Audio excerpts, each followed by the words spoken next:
Hello everyone, and welcome. Today I'm going to tell a story which is basically a recontextualized version of a story that some of you might already know, many of you in the gaming sphere and probably the indie gaming sphere would be very knowledgeable about this particular case.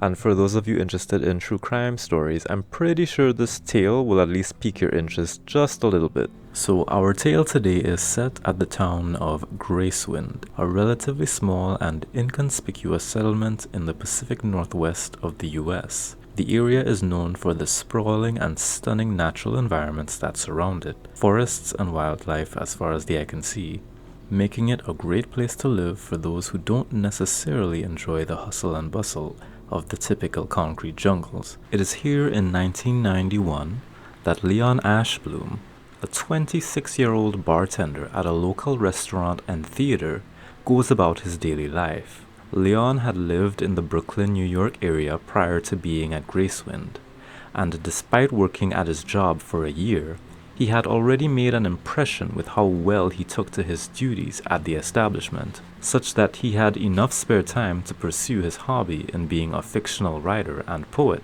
Leon also frequently loved taking in the crisp, wooded Pacific Coast atmosphere, and since coming to Gracewind, had begun to go on small hiking trips through the local state park. He would often wait until his days off to do this, which often happened to be on a Wednesday. His friend group at the time said that he would sometimes go on his treks the evening before and be prepared to camp out overnight. However, he would usually return to his home instead of camping out on most nights, if he felt he had had enough nature for the day. On Monday, May 6th, Leon had mentioned to a coworker that he would be going on another one of his hikes at the state park the next day after work. He had invited a couple of his friends to go with him, but that day everyone had their own commitments. So as far as they all knew, Leon would be going on one of his usual trips alone. On May 9th, as the restaurant and bar where Leon worked at was preparing to open, his co-workers realized that he hadn't shown up yet. They assumed that maybe he was late or was taking an additional day off. However, if he had, then the restaurant's supervisor would have alerted them and made accommodations. But the supervisor hadn't heard from Leon either, so he put in a call. After ringing Leon's home phone number multiple times, the supervisor and his co-workers were perplexed at what was seemingly irresponsible behavior from the up to that point very responsible Leon. So that evening, one of Leon's co-workers and friends showed up to where he lived and asked if any of the renters had seen him, but no one had. At this point, everyone was starting to worry. Leon had lived alone, and there had been no sign of him since his last day at work on Tuesday. His workplace called the number registered for his next of kin, which was his mother, but even she hadn't heard from him for that entire week. It was around this point that a couple of Leon's friends also started wondering where he was. His apartment was locked, of course, and no one came to answer. Since his last known whereabouts would have been the Gracewind Park, one of his friends had headed to the park to ask one of the officials there if they had seen his friend. And the official confirmed that Leon had been seen near one of the park entrances roughly around 5 p.m. on that Tuesday. However, since the official hadn't worked the Wednesday morning shift, they couldn't verify if he'd exited the park that day or the night before. Another couple of Leon's friends decided to go to the police, and at first they didn't seem particularly concerned as Leon was a grown man who had the freedom to be irresponsible and technically ghost people for a few days if he wanted to. But when the information that he had gone camping was brought up, it actually convinced the police to at least start making additional inquiries. They contacted the park services much like Leon's friends, only now there was going to be a search conducted.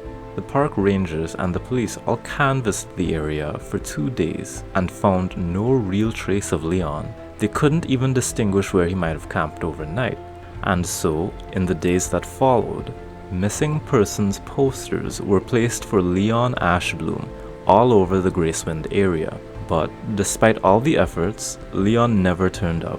Leon's disappearance shook residents of Gracewind, as it had been a long time since anyone had gone missing near or in the park. the Gracewind Park was looked at in a whole new way. In the following 19 months, there were multiple missing person reports being filed, all of which could be traced back to the state park. The individuals ranged from teens to adults, male and female, and the reports often came with mentions of sightings that were supposedly either a man or some other bipedal creature seen before or after the time of the individuals' disappearances. The frequency of these disappearances convinced authorities that this had to be foul play. What became certain was that the park was prone to suspicious individuals roaming the grounds. Despite several investigations, new ones happening each time a new missing persons case popped up, the cases would always grow cold.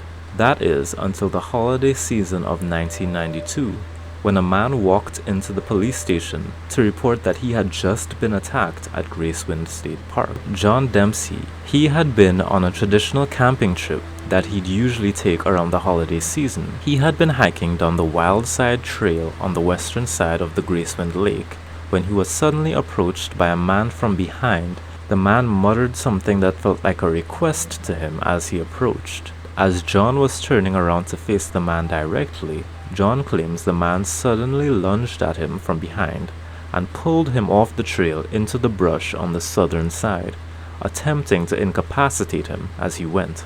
It was after managing to writhe free from the man's grip and throwing his own gear at him, John proceeded to run east, deeper into the woods. Seeing a park ranger tower in the distance, John decided to make for the tower to call for assistance. But as he ascended the tower ladder, no one had responded and the tower was vacant. However, it had been left unlocked, so he entered. After a few minutes, John heard the terrifying sound of the man rustling through the woods below and eventually ascending the tower ladder. John assumed that he had not been spotted while entering.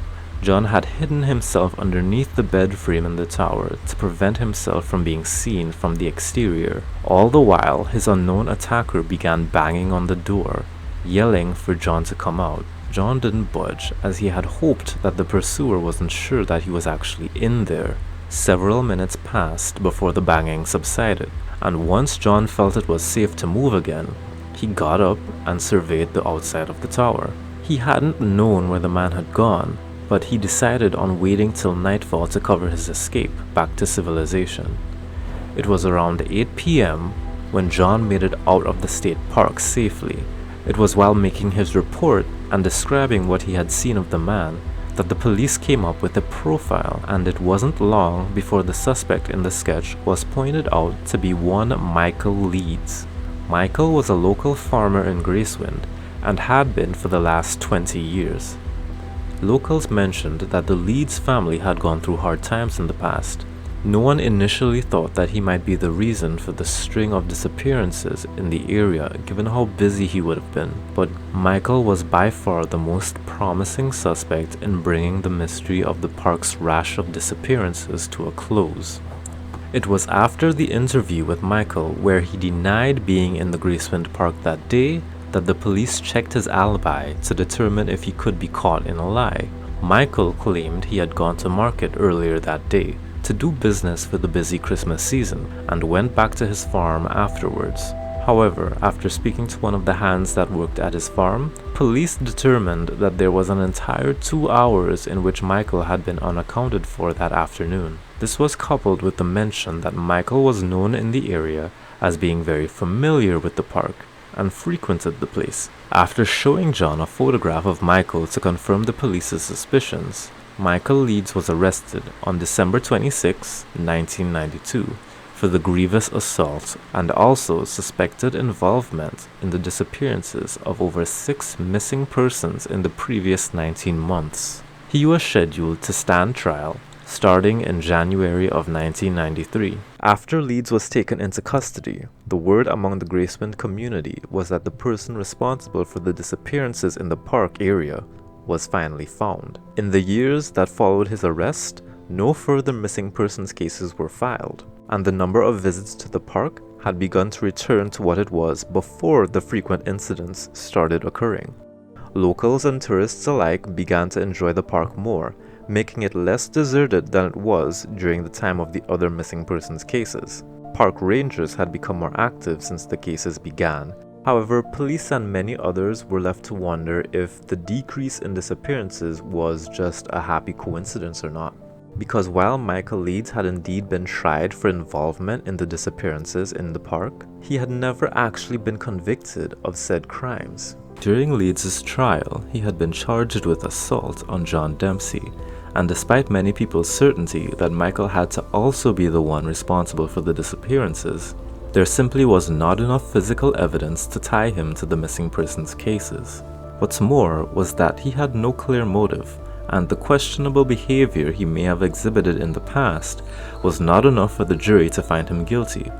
One of the most prominent points made by the defense was that the Gracewind Park was no stranger to serial disappearances even before the 1990s.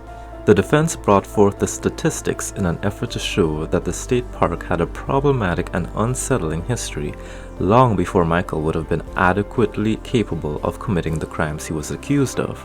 In early 1993, Michael had been sentenced to 7 years in prison with the possibility of parole for the aggravated assault on John Dempsey. Jump forward to 1999. There's still been no trace of any of the missing persons from before 1993, and the community is still recovering from the slew of disappearances which many still believe Leeds to have been responsible for. The fact that there had been no new missing persons cases since then was telling of this. That is until July 12th of 1999, when a new missing persons case is reported. J.C. Niebaum was an intern at a local radio station in Gracewind. She was described as having a great interest in local affairs and had dreams of becoming a news anchorwoman at some point in her career. Working at the radio station, J.C. would sometimes leave her shift late in the afternoon. Her co-workers claimed that on these late days, J.C. mentioned that she'd often take a shortcut home by cutting through a specific section of the Gracewind Park area, as it helped her avoid traffic on the more roundabout roadways. The park had a few drivable sections where visitors could enter or make their way around to particular hotspots of the park itself. Park rangers did confirm that on the 12th of July, J.C.'s silver Chrysler 300 was indeed spotted on the premises, taking an entry route on the southern side of the park. However, on the 13th, J.C. hadn't shown up for work at the radio station, and her boyfriend at the time hadn't heard from her since the previous day. Her last contact had been with her co-workers when she left from her shift. After a day with no sign of J.C., a missing person report was filed in with the police, and as you'd expect, their investigations led their search right back to the one and only state park. However, they couldn't be certain that J.C. actually went missing while inside the park, as her car was nowhere to be found on the park's premises. But no park ranger could claim to have seen J.C.'s Chrysler leaving any other exit that evening. Despite several searches of the park and investigations into J.C.'s life, no concrete leads were found, and J.C. Niebaum remains missing to this day. Now, this fresh new disappearance naturally had the Gracewind community on edge once again. They were getting a taste of the paranoia and terror that they experienced almost 7 years ago. And sadly, things only got worse. It was later noted that another person had gone missing almost a month prior, but was never actually reported, as they had little to no contact with anyone since coming to Gracewind. And so, there were now 2 disappearances in the summer of 1999, which were bafflingly followed by 2 more. A couple of the cases were actually speculated to be the result of animal attacks by the authorities. At this point, all hands were on deck at the Gracewind Park services. Due to the increased park ranger activity, a very peculiar event was reported to have occurred in the park late that summer, which would shine a light on the nature of the many disappearances that had been happening that year. The date was August 28th, and Nikos Soup was a Gracewind Park ranger on duty that evening. He was responsible for manning Tower 4, which was located to the south of the Gracewind Lake. On duty with him was Ranger Ryan Farron, manning Tower 2 to the east. Ryan had started his shift earlier that afternoon, and had radioed Tower 4 for his hourly check-in before taking off for the night. Nico said he was passing time, relaxing or going over newspaper articles in his tower cabin. Then, around 8:30 p.m., Nikos received a transmission on the tower radio. The voice sounded labored and urgent. A man was coming over the line, saying he had found the tower's radio channel listed on one of the tracks, that he was lost and something was chasing him. Nikos asked the man what had been chasing him, to which the man responded that he didn't actually know. He had been in the woods and something suddenly started running after him, so he began to run and seemed to have put some distance between him and whatever was after him. But as the man had still been desperate for help in the middle of the dark night, Nikos went to the tower's floodlight and switched them on for a moment so that the man would have an indicator of where he should go to get to the tower. The man then explained that he was out camping during a solo hike and was thankful for the assistance. He began to proceed in the direction of the radio tower. When he had arrived at a fork in the road, he radioed in again, asking for directions as he was leaving the Carnation Rock Trail. Nikos says that he instructed the man to go right, as that would take him down to Gracewind Lake Pass and lead him closer towards his tower. It was a few moments after giving him these directions that the man's tone seemed to change. Nikos claims that the man came over on the radio sometime afterward and said, "Run now," in a quieter, more monotone manner. Nikos asked the man to clarify what he had said, but the man just said he hadn't said anything. Confused and now somewhat wary, Nikos accepted the response and waited patiently for another transmission. The man didn't have clear directions to the tower from his most recent location, so another call-in would be expected. But instead of a call-in, what Nikos heard next was completely unexpected and completely terrifying. A loud, blood-curdling screech erupted from deep in the forest, followed by the booming sound of tree bark and cracking branches. Nikos immediately whipped his head to look at the view overlooking the lake to see if he could see anything, but all he saw was the beam of a flashlight in the direction of the Lake Pass trail. At the same time, over the radio, he could hear the lost man asking what on earth that was. Nikos surmised that the lost man was the holder of the flashlight in the distance. Equally shaken, but attempting to remain calm, Nikos assured the man that it must have just been a tree falling, but in that same instance, the man on the radio had exclaimed that he was still being pursued and sounded as though he took off running. At this point, Nikos was absolutely terrified. He said he would have almost described the scream as inhuman. He was no stranger to startling screams coming from the forest at night. Different animals would often have a rather high-pitched screech that could match a scream from a horror movie, but something about the scream they had heard just felt different. All Nikos could guess was that if the scream had in fact come from a human, then they had to have been nothing short of manic. After a couple minutes, Nikos said that the lost man radioed back in, stating that in his urgency, he had lost track of where he was. Nikos asked the man if he could see any landmarks, and he responded by saying that he could see the lake and he was coming up on what looked like a mine. Nikos put together that the man was to the northwest of the lake. He instructed him to head towards the lake to re-emerge onto a trail, which he could follow to get to the tower. The man was appreciative of the assistance and had signed off to continue his trek, but only a few minutes after, he chimed back in, once again using the odd monotone voice he had used before, and asked Nikos if he was watching the lake. Nikos found the question odd, and out of curiosity, looked out towards the lake again. There wasn't much he could make out, and certainly nothing out of the ordinary. Again, he wondered why the lost man had said this, and at this point, Nikos was growing more and more wary.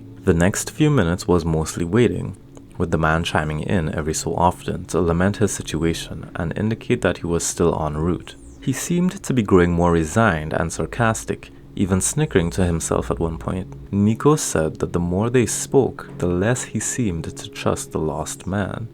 With all the unsettling events happening, Nikos felt that any attention brought to his tower would not be a good idea. So once the man indicated that he was getting onto Gracewind Lake Pass, instead of directing him to turn and take the secondary trail leading south, he instructed the man to continue on the eastward path, which would instead take him to Tower 2, the one which the other park ranger Ryan had recently left that night. It would be an optimal place for the lost man to camp out for the night until morning. After giving the man directions, He again muttered something in the odd monotone manner, but from what Nikos could make out, he had said something like, "all stuck." The man then came over on the radio again, trying to reach Nikos, but at this point, Nikos was hardly wanting to respond. He was also listening intently in the direction of the woods. Nikos claimed that he could faintly hear a similar scream to the chilling one he had heard earlier, though it seemed to have been from a different location. The man asked if Nikos could see him, again in the same quiet monotone. Finally, the next transmission Nikos heard from the lost man that night was him saying that he'd see Nikos soon.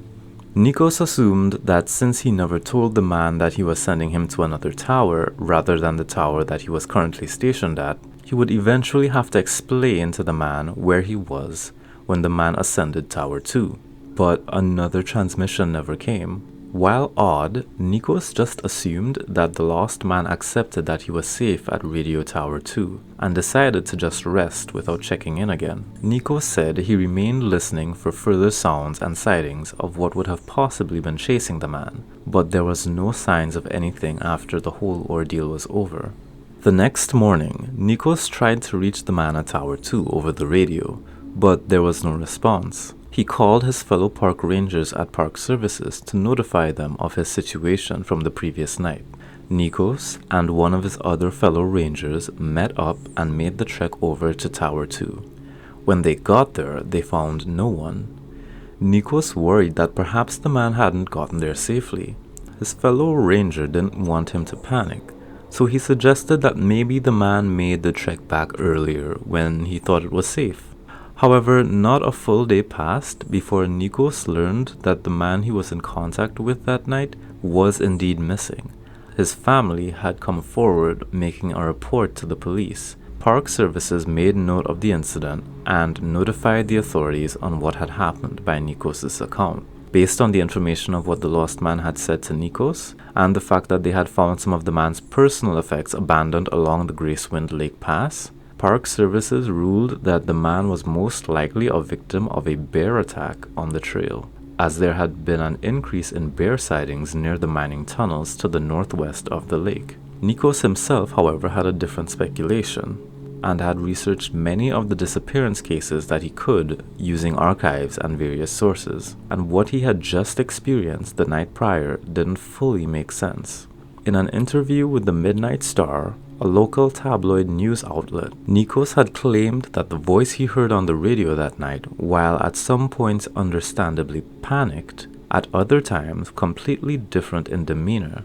This, combined with the manic screams that could be heard in the night, along with the local legends of a supernatural entity that could imitate voices, Nikos was convinced that he had just been in conversation with some kind of monster imitating the lost man at multiple points during the ordeal. The police that frequented the Gracewind Park cases weren't particularly interested in supernatural theories. The erratic switch in demeanor that Nikos described caused some investigators to speculate that the missing man could have had more to do with the recent string of disappearances beyond simply being a victim. The change in attitude could have been a sign that he was actually manipulating Nikos into giving away his location, and that the man wasn't really in any real danger. If the speculations that the police had could be true, then they'd now have a second suspect in the missing persons cases if they were to find this lost man. Now, notice that I said the second suspect, for even after Michael Leeds had been interviewed for any supposed involvement before now, police weren't completely writing him off just yet. And for good reason, as Michael Leeds himself had been reported missing shortly before the incident with Nikos and the lost hiker. Michael's own mother had called to report that her son had gone off toward Gracewind Park and hadn't been seen for days. One Detective Lee had been assigned to the case of Michael's disappearance, as much hinged on him being found, and it had been reported that Michael had been seen in and around a cabin some distance away from the park. Further details from the investigation have not been disclosed. However, it is known that the detective had made an effort to investigate the cabin just a few days after the latest missing persons case was reported on, the case that involved Nikos Soup. More details are promised to be released by authorities for this decade-old case in the future, but the fact that it's taken so long is indicative of it being a most likely very complex and awful set of circumstances leading to these cases.